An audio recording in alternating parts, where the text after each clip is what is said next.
Welcome to the master classes. कैसे हैं आप लोग? उम्मीद करता हूँ अच्छे होंगे और फिट होंगे। सो बच्चों, लास्ट क्लास में हमने एडमिशन का क्वेश्चन किया था। कौन सा किया था मैं भूल गया। अच्छा क्वेश्चन किया था और मैंने आपको कहा था कि नेक्स्ट क्लास में मैं आपको एक और अच्छा क्वेश्चन कराऊंगा। तो चलिए शुरू करते हैं एक और अच्छा क्वेश्चन।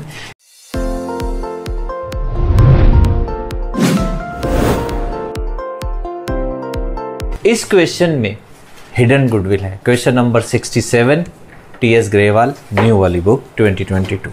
चलिए, जैसा कि हमेशा मैं बोलता हूं कि क्वेश्चन को करने से पहले क्या करना है, क्वेश्चन को अच्छे से धीरे धीरे।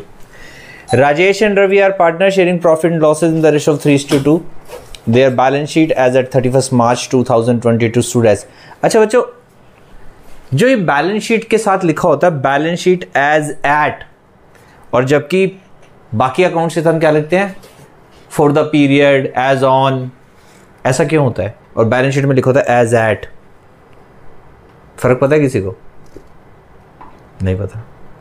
कैसे लिखते हैं? जैसे P&L एप्रोप्रिएशन अकाउंट बनाते हैं तो क्या बनाते हैं, P&L appropriation account for the period ending 31 March 2022, ऐसे लिखते हैं ना। एक पर्टिकुलर टाइम के लिए बनती है बैलेंस शीट रोज बनती है, रोज क्लोजिंग बैलेंस शीट बनती है।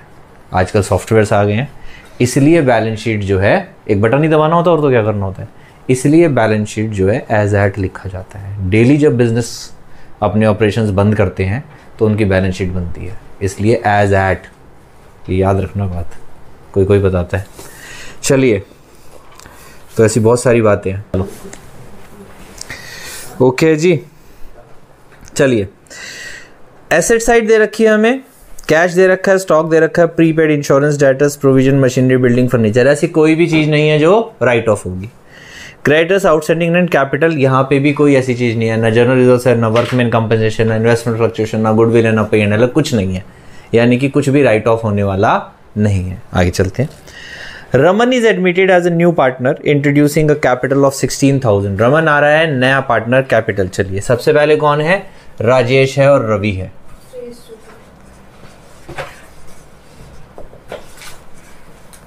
और इनकी रेशो है 3:2। रमन आ रहा है, ठीक है, जो कि 16,000 कैपिटल लेके आ रहा है। The new profit sharing ratio, लो जी, न्यू रेशो दे रखी है तीनों की मिला के। क्या दे रखी है? 5:3:2। यानी कि इसका शेयर कितना हो गया?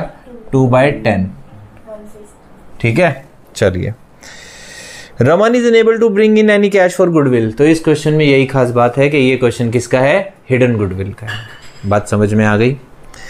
सो it is decided to value the goodwill on the basis of Raman share in the profits and the capital contributed by हम। इस लाइन को पढ़ के हमें पता चलेगा कि हिडन गुडविल निकालनी है।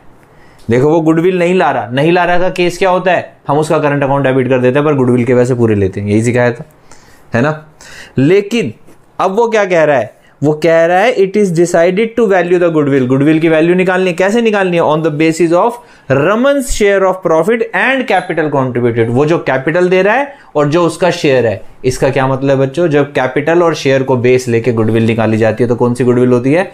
हिडन गुडविल होती है। ये बात आपको हमेशा याद रखनी है, ठीक है। इस लाइन से हमें पता चलेगा कि हम हिडन गुडविल निकाल रहे हैं। उसके बाद रिवैल्यूएशन है, स्टॉक का दे रखा है, प्रोविजन का, फर्नीचर का, बिल्डिंग का। बहुत ही ज्यादा आसान है। बात समझ में आ गई? चलिए करते हैं इसको। सबसे पहले क्या करेंगे? लाइन मारेंगे। राजेश, रवि, रमन, आर हो गए तो फिर से राजेश, रवि, रमन। ओके, लिख लेना बच्चों पूरे नाम। अब हम यहां बनाएंगे balance sheet.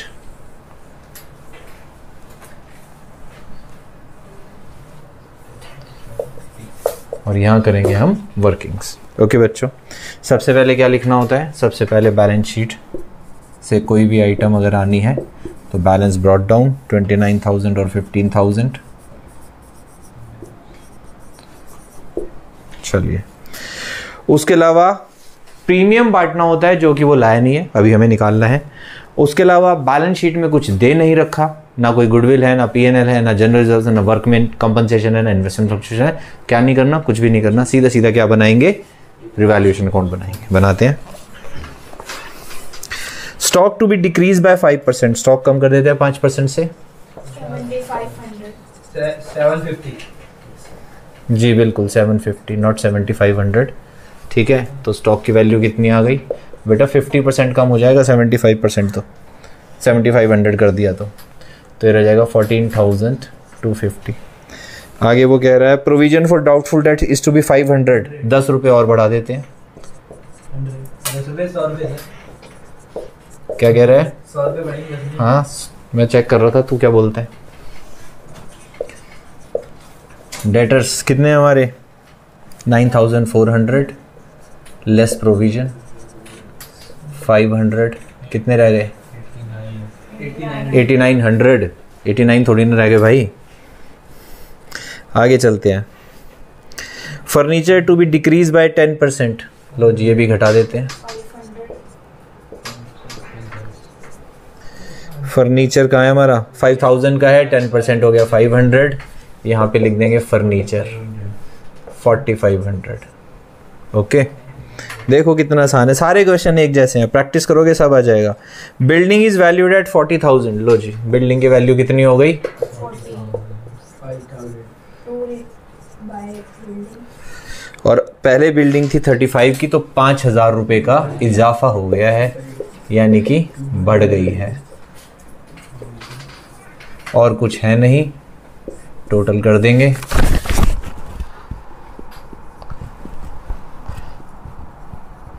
To profit transfer to, क्या नाम है? राजेश और रवि। कितना आएगा? 7 और 5 12 और 1 13। 2190। अरे रुक तो जा, ये टोटल तो लिखने दे। 1350 गए, हाँ 3650 रुपये। इसको जब हम 3:2 की रेशो में बांटेंगे तो कितना आ जाएगा? क्या बोल रहा था?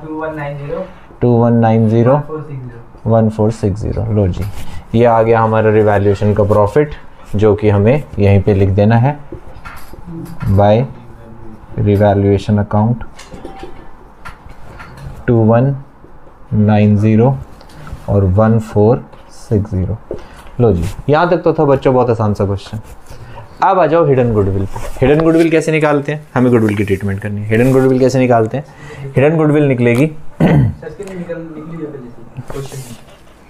बेटा, वो हिंट है, पेपर में नहीं आएगा ना। आपने हिंट देख लिया, निकाल ली, बहुत अच्छी बात है, लेकिन पेपर में हिंट नहीं आएगा ना, आपको वर्किंग नोट बना के आना पड़ेगा। हाँ जी, क्या नाम था तीसरे का? रमन्स। लो जी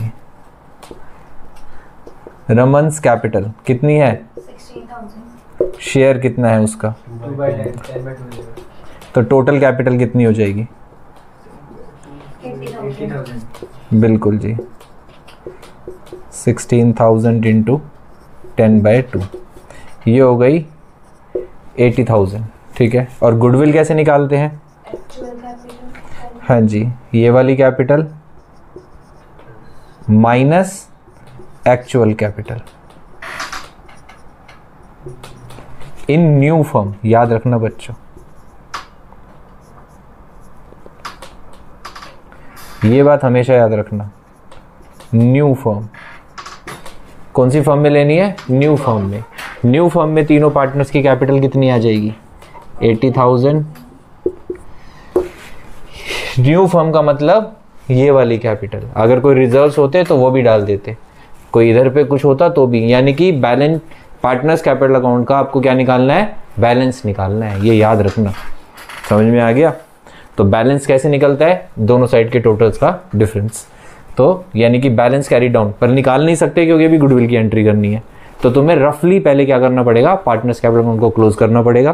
क्लोज करके जो भी फिगर आएगी वही फिगर बनेगी उनकी। समझ में आ गया? कैपिटल। तो अब यहाँ पे क्या आ जाएगी? एक की आ जाएगी 29,000 प्लस 2190, तो कितना हो जाएगा? ये 31 है ना? 3190, नहीं गड़बड़ होगी। 31,190। हाँ 31,190 प्लस दूसरे की आ जाएगी 16,460 और इसकी तो है ही 16,000। समझ में आ गया? वैसे तो वहाँ पे प्रॉफिट भी आना बाकी है रिवैल्यूएशन का। लिख तो दिया, ये 2190 और क्या लिखा है? रिवैल्यूएशन का प्रॉफिट तो है, गुड मॉर्निंग।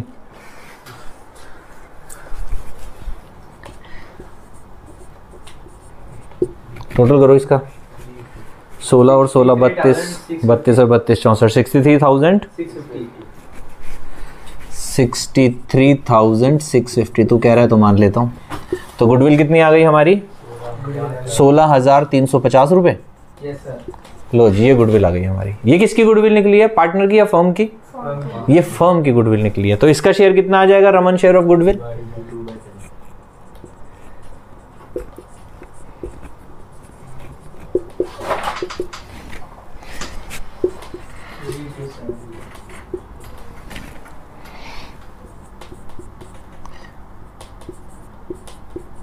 अब इतने पैसे उसने लेके आने थे जो कि वो नहीं लाया। नहीं लाया मींस उसकी कैपिटल में इंक्लूडेड है। तो अब हम क्या करेंगे, कैपिटल अकाउंट से भी कर सकते हैं और करंट अकाउंट से भी कर सकते हैं। दोनों ही अकाउंट से आप इसकी एंट्री पास कर सकते हो।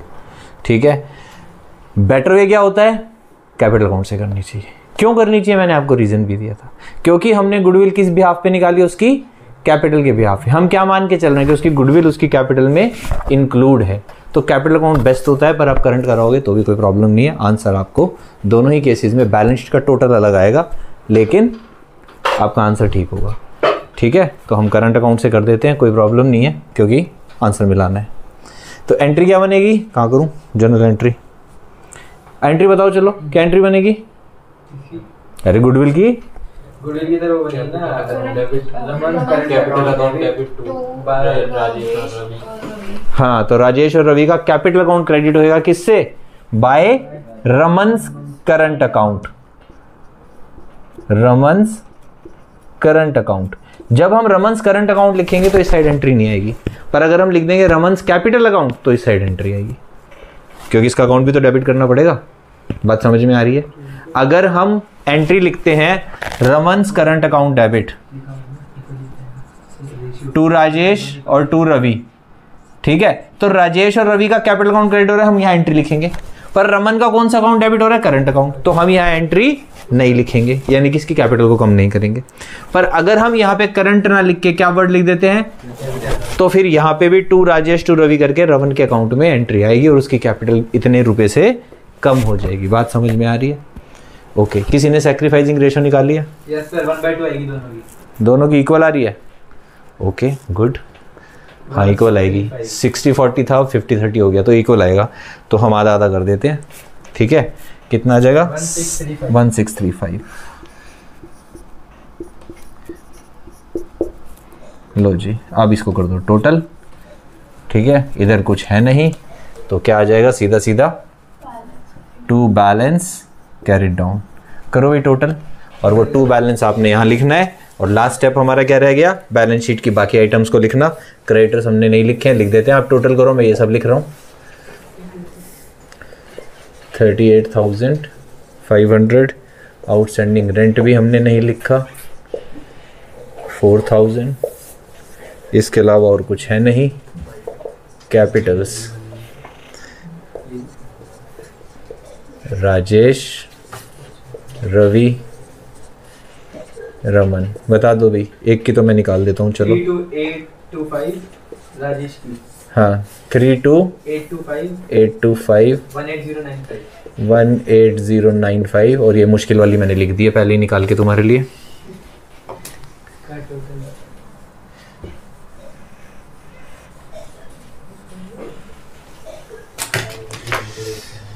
इधर देखेंगे जी, कैश कितना था हमारे पास, 2000 था, और 16,000 वो लेके आया है, तो टोटल हो गया 18,000। स्टॉक हम लिख चुके हैं, डेटर्स लिख चुके हैं। मशीनरी 19,000 की थी, तो 19,000 की ही रह जाएगी। बिल्डिंग फर्नीचर प्रीपेड रह गया क्या? ओके, प्रीपेड इंश्योरेंस 1500, और क्या रह गया, बिल्डिंग लिख दिया, फर्नीचर लिख दिया, हो गया सब कुछ। रमन से काउंट रह गया सर। वेरी गुड, यही तो देख रहा था मैं कि कोई कुछ बताता है कि नहीं बताता, क्या कुछ रह गया कि नहीं रह गया। अब देखो, रमन का करंट अकाउंट क्या हुआ है, डेबिट। एक छोटा सा करंट अकाउंट बना लेते हैं, ठीक है। जैसे ही कैपिटल अकाउंट है वैसे ही क्या बनता है, करंट अकाउंट बनता है। तीनों पार्टनर का नहीं बना रहा, सिर्फ रमन का बना रहा हूं।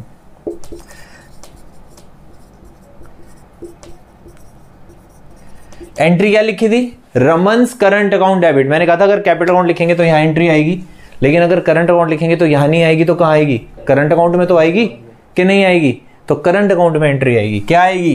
टू राजेश कैपिटल अकाउंट और to Ravi capital account. Ravi है ना, क्या नाम है? रवि। हाँ ठीक है। कितने? इतने ही रुपए जितने इसने दिए हैं, 1635 टोटल कितना आ गया?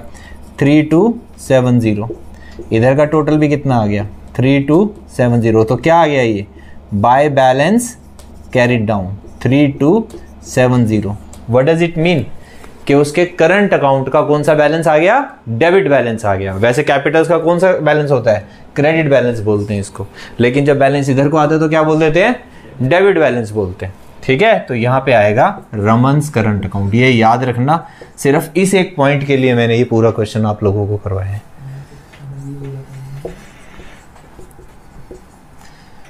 थ्री 270। अब जब आप टोटल करोगे तो आपका टोटल मैच हो जाएगा। यहां पे कैपिटल के बैलेंस लिख लेना, लिख ही देते हैं चलो। 32825 18095 और 16,000। पर अगर आप कैपिटल अकाउंट से एंट्री कर देते तो क्या होता? ये नहीं बनाना पड़ता, उस केस में ये कम हो जाता। तो बात एक ही है, इधर 16 लिखा तो इधर करंट लिखा, अगर ये नहीं लिखते तो ये कम कर देते, टोटल ऐसे ही बराबर होएगा। समझ में आ गया? एक साइड ज्यादा है तो दूसरी भी बढ़ा दो, नहीं तो इसको कम कर दो, बात तो एक ही है। बात समझ में आ गई? इक्विलिब्रियम रहना चाहिए। उम्मीद करता हूं आप लोगों को भी समझ आया होगा। अगर आपको समझ नहीं आया है, कोई डाउट है किसी भी पॉइंट पे, तो आप कमेंट बॉक्स में कमेंट कर सकते हैं। ओके, मिलते हैं ऐसे ही एक और अच्छे क्वेश्चन के साथ। Till then please take care.